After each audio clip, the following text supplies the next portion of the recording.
ದೇವರ ಇನ್ನೊಂದು ರೂಪನೇ ಅಮ್ಮ. ನಾವು ಮಲಗಿದ್ವು, ಎದ್ವು, ತಿನ್ವು, ಬಿಟ್ವು ಅಂತ ಕೇಳೋದು ಅಮ್ಮ. ಅವಳಿಗೆ ಏನು ಬೇಕು ಬಿಟ್ಟು ನನಗೇನು ಬೇಕು ಮಾಡೋದು ಅಮ್ಮ.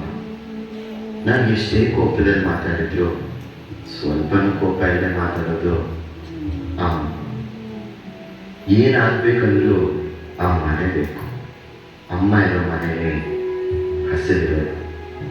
ಆ ಅಮ್ಮನ್ನ ಮರಿಬೇಡಿ. ಇದು ನನ್ನ ಎಲ್ಲ ತಾಯಂದಿರಿಗೂ ಒಂದು ಚಿಕ್ಕ ಟ್ರಿಬ್ಯೂಟ್.